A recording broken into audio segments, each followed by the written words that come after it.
Hello' dear এটি student. আজি তোমালোকৰ বাবে ক্লাছ 10ত পঢ়ি থকা ছাত্ৰসকলৰ বাবে বহুত ইম্পৰ্টেণ্ট হ'ব এই ভিডিঅ'টো, কাৰণ তোমালোকৰ গণিতৰ সম্ভাৱিতা চেপ্টাৰটো একেবাৰে অন্তিমটো চেপ্টাৰ, তাৰ এটা বহুত ধুনীয়া এটা টপিক তোমালোকৰ বাবে লৈ আহিছোঁ। আৰু বহুত ল'ৰা ছোৱালী এইখিনি বহুত কনফিউজন থাকে। তোমালোকে যদি ভিডিঅ'টো এইটো সম্পূৰ্ণভাৱে চোৱা, তাছপাদৰ যোনটো কনচেপ্ট আছে গোটেইখিনি বুজিব পাৰিবা। সেইবাবে তোমালোকে গোটেই ভিডিঅ'টো সম্পূৰ্ণভাৱে চোৱা, তেতিয়াহ'লে সকলোৱে বুজিব পাৰিবা। আৰু ইয়াৰ পৰা তাছপাদৰ কুৱেশ্যন তোমালোকে মেট্ৰিক পৰীক্ষাত দেখাই পাবা, চিয়'ৰ এনেকুৱা কুৱেশ্যন তোমালোকে দিবই। সেইটো কাৰণে তোমালোকে মনোযোগেৰে গোটেই ভিডিঅ'টো চোৱা, খুব ধুনীয়াকৈ বুজিব পাৰিবা। তে পলম নকৰি ভিডিঅ'টো আৰম্ভ কৰোঁ। তে ব'লা আমি তাছপাদৰ গোটেই নলেজখিনি আমি লৈ লওঁ।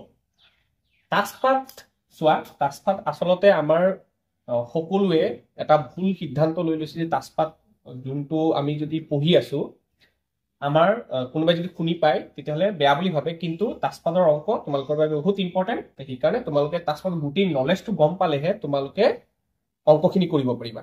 আৰু মোৰ বিশ্বাস আছে যে এইখিনি তোমালোকে যদি বুজি পোৱাই যোৱা গোটেই তথ্যখিনি, তোমালোকে নিশ্চয়কৈ ইয়াৰ পৰা প্ৰশ্ন আহিব গেৰেণ্টি, আৰু ইয়াৰ পৰা তোমালোকে যোনটো প্ৰশ্ন আহে ধুনীয়াকৈ উত্তৰ কৰিব পাৰিবা। এতিয়া চোৱা, মই কেনেদৰে বুজাব যত্ন কৰিছো, চোৱা মনোযোগেৰে শুনিবা কথাটো। তাছপাদ মুঠ কাৰ্ড থাকে 52খন, অল টোটেল। এই যে মুঠা থাকে যে, সেই মুঠাটোত বা পেকেটটোত আমাৰ কিমান থাকে? 52খন কাৰ্ড থাকে। আৰু সেই 52খনক 4টা ভাগ কৰিছো, আৰু 4টা ভাগ থাকে আচলতে।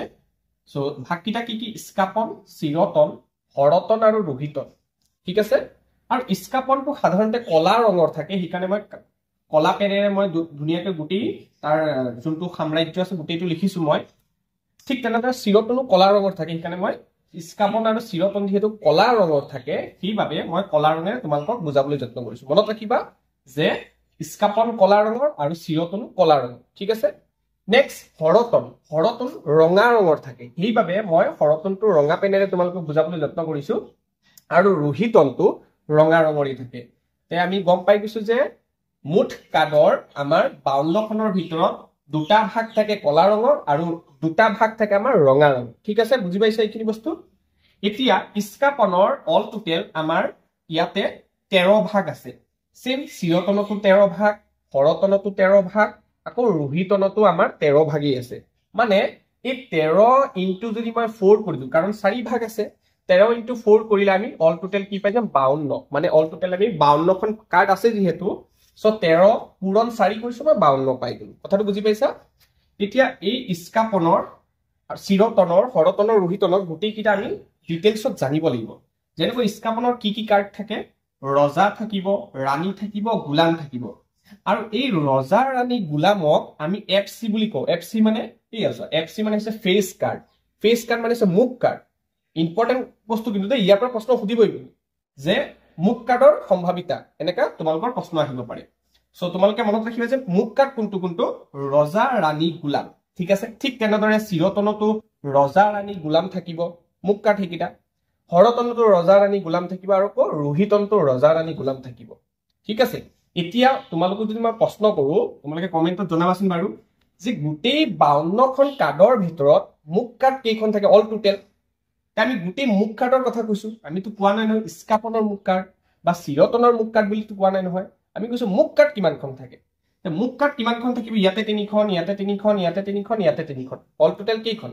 অল টোটেল 3, 4 গুণ 12খন থাকিব মুখ কাৰ্ড, অল টোটেল 12খন। কথাটো বুজি পাইছানে? তো আমি মুখ কাৰ্ড কোন কেইখন থাকিব? ৰজা, ৰাণী, গোলাম। ঠিক আছে। যদি কয় কলা ৰঙৰ মুখ কাৰ্ড, তেতিয়া এই দুটাহে আহিব দেই। আকৌ ৰঙা ৰঙৰ মুখ কাৰ্ড কলে এইকেইটাহে আহিব। মানে ইয়াত 6টা, ইয়াত 6টা, 3টা 3টা 6টা, ইয়াৰ 3টা 3টা 6টা। কথাটো বুজি পাইছে না? এতিয়া ৰজা, ৰাণী, গোলাম FC মানে হৈছে মুখ কাৰ্ড। ঠিক তেনেদৰে ইয়াৰ সকলোৰে কিন্তু টেক্কা এটা এটা থাকিব। দেখা পাইছে নে? ৰঙাৰ টেক্কা 2টা, দেখা পাইছা? প্ৰত্যেকৰে এটা এটা থাকিব, আৰু আকৌ কলাৰো টেক্কা 2টা।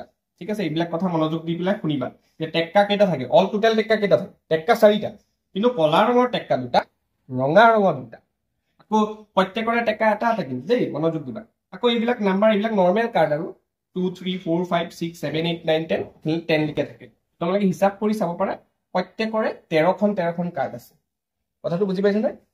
এতিয়া আমি এইবাৰ যিহেতু ইম্পৰ্টেণ্ট হৈ পৰে MCQ ফালৰ পৰা, এইবাৰ তোমালোকক এনেকুৱা দি দিব পাৰে যে হৰতনৰ যোনটো চিম্বল আছে, তলত অপশ্যন দি দিব, অপশ্যন কোনটো হ'ব? হৰতনৰ তলৰ দিয়া চিহ্নটো হৰতনৰ কোনটো কাঠখন বুজায় চোৱা মই চিম্বল কেইটাও দি দিছো হৰতনৰ এইটো হাৰ্টটো দিলটো দি দিছে আমাৰ হয়নে এইটো ইস্কাপনৰ কেনেকুৱা ইস্কাপনৰ এটা পান উলুটা পান এটা পান আমি সকলোৱে চিনি পাওঁ হয়নে চিৰতনৰ গছ এডাল ওপৰত এনেকা গছ এডাল আঁকি দিছে দেখা পাইছেনে চিহ্নকেইটা তোমালোকে মনোযোগ দিবা কাৰণ চিহ্নকেইটা এবাৰ ইম্পৰ্টেণ্ট হৈ পৰে এমচিকিউ আহি যাব পাৰে ঠিক নাই হৰতন মই কৈছোৱে যে দিল এটা আঁকি দিয়ে হয়নে আকৌ ৰোহিতনটো এইটো এনেকা নিমকি এটা নিচিনা আমাৰ নিমকি যে আমি খাওঁ যে সেই নিমকিটো নিচিনা ৰোহিতন ঠিক আছে এইকেইটা বস্তু মনত ৰাখিবা তোমালোকৰ ইম্পৰ্টেণ্ট হৈ পৰে ছবিটো দি দিব তোমালোকৰ আৰু এমচিকিউ সুধি দিব যে ৰোহিতন তলৰ ৰোহিতন কোন তেতিয়া তোমালোকে গম পাব লাগিব যে নিমকিটো নিচিনা ৰোহিতন হয়নে আকৌ হৰতন দিলটো নিচিনা আকৌ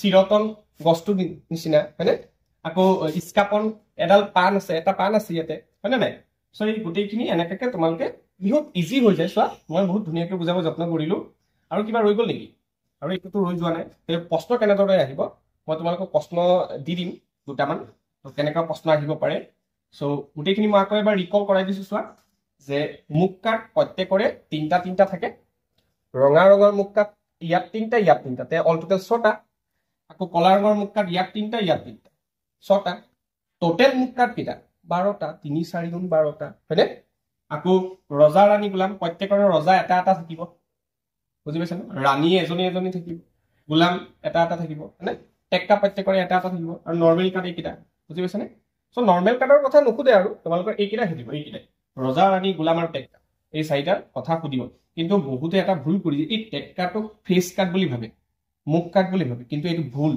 ঠিক আছে টেক্কাটো কিন্তু মুখ কাট নহয় কিন্তু দেই ৰজা ৰাণী গোলামটোহে মুখ কাট মনত ৰাখিবা এইটো টেক্কাটো একেবাৰে কোনো পধ্যেই টেক্কাটো মুখ কাটত নপৰে কিন্তু দেই কথাটো মনোযোগ দিবা তো এইখিনি আছিল আমাৰ গোটেই তাস্কতৰ যিমানখিনি নলেজ আছিল তোমালোকক মই দিবলৈ যত্ন কৰিলো তোমালোকে যদি ভিডিওটো যদি ভাল পাইছা তেতিয়াহলে লাইক কৰিবা শেয়াৰ কৰিবা আৰু সাবস্ক্ৰাইব কৰিবা আৰু বন্ধুবৰ্গৰ ওচৰত যোনে এই টপিকটো বুজি নাপায় তোমালোকে শেয়াৰ কৰি দিবা আৰু চেনেলটো আগবঢ়াই নিয়াত সহায় কৰিবা আৰু কেনেকুৱা ধৰণৰ ভিডিও তোমালোকক লাগে তোমালোকে কমেন্টত জনাই দিবা মোক আৰু ডেসক্ৰিপচন বক্সত প্লেলিষ্ট বনোৱা আছে গোটেইকেইটা চেপ্টাৰ ওয়াইজ তোমালোকৰ এইবাৰ মেট্ৰিক পৰীক্ষাৰ বাবে বহুত ইম্পৰ্টেণ্ট তোমালোকে ধুনীয়াকৈ প্ৰিপাৰেচনটো মজবুত কৰা এইখিনি ভিডিও চাই পেলাই আৰু কি টপিকত ভিডিও লাগে তোমালোকে কমেন্টত জনাও মই নিশ্চয়কৈ বনাই দিম ঠিক আছে ধন্যবাদ